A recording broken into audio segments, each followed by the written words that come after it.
Hello everyone, this is Eugene finally speaking. As you already know, I am an anime fan. And so of course, I watch a lot of anime. But throughout all of the years being on YouTube, I haven't really had the chance to talk about all of these anime because I never really was able to incorporate them into a proper system. But today, I want to start off this new video series to hopefully fix this problem. It's worth a shot, and so let's begin the first installment of Anime Uncovered.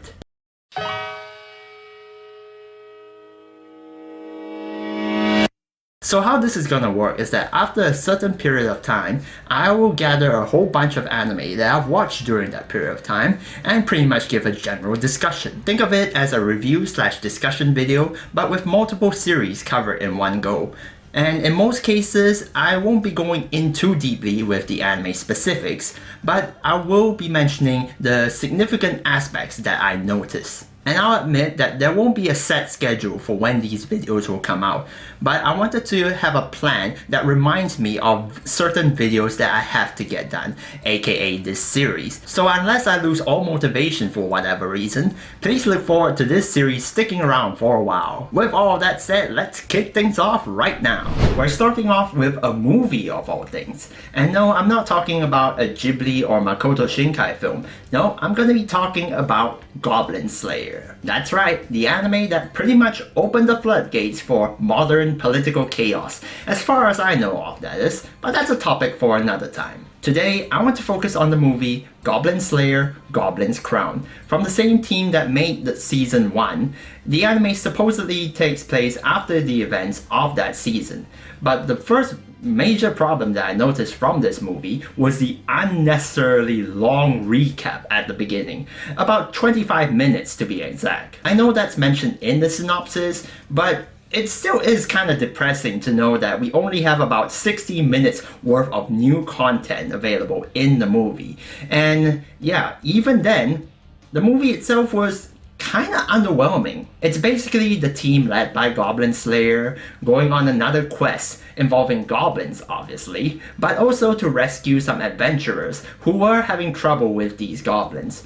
And while this whole adventure wasn't a bad adventure or anything like that, the whole thing feels kinda tacked on, like it could have easily been part of the TV series. And considering this was a movie, I would have loved if they had created more unique and memorable moments, like focusing on the insights of the blonde sword woman's thoughts and psychological state about all of this trouble. Because unlike episode 1 of the series, where I feel like the decision to skip over the backstories of the side characters was completely fine in order to focus on how messed up these goblins can be.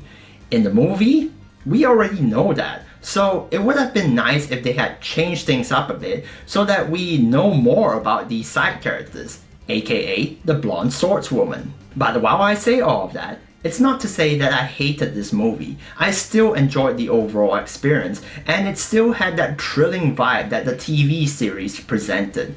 It's just that because this whole adventure took place in a movie, and not even one of the best ones at that it just came off as a bit underwhelming. In the end, it doesn't feel like anything has really changed after this movie, and so I'm gonna give this movie a score of 7 out of 10.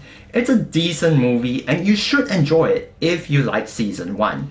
But I have a sneaking suspicion that it's not mandatory to watch before the upcoming second season.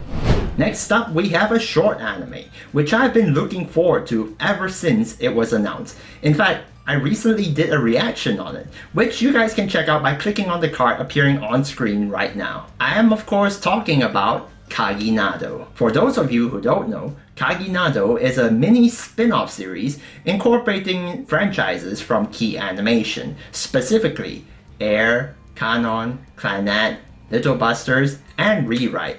And the characters are in chibi form, so pretty much like Isekai Quartet. I have to say that this anime was absolutely hilarious because it was not afraid at poking fun of its many different series for its weird and sometimes unexplained anomalies, and that's made even more impressive considering that Key Animation franchises are mostly known for their emotional scenes. But like the individual anime series themselves, I don't know how, but key animation franchises just have some of the funniest moments that I have seen in all of anime. And that's considering the fact that these anime are not considered or classified as comedy series. I had a great time watching Kaginado, and I think the short form actually helped the anime because it was fast paced and it wasted little time on its jokes, making it more akin to carnival phantasm than Isekai Quartet. But one thing of note is that you really should only watch Kaginado after you are familiar with all the 5 anime that it encapsulates, because this one goes deep into the references, and even some from the visual novels as well, which I unfortunately wasn't able to catch. And at the end of it all, I wish there was so much more the anime could have covered, so I'll be giving Kaginado a score of 8 out of 10. It's a pretty good satire collaboration project, and you can be sure that I'm looking forward to season 2. And lastly, we're going to be talking about an actual standard length anime. Finally! You would have guessed which one it is since it's being featured in the thumbnail. That's right, I'm going to be talking about Mieruko-chan. Can I say beforehand that I think the title name is brilliant, because the main character's name is Miko, and she is a girl who is able to see scary spirits and stuff, aka Mieruko, which also acts as a pun to her name. It is pretty much accepted that horror does not really work well in anime, unless it's the first 4 episodes of Higurashi.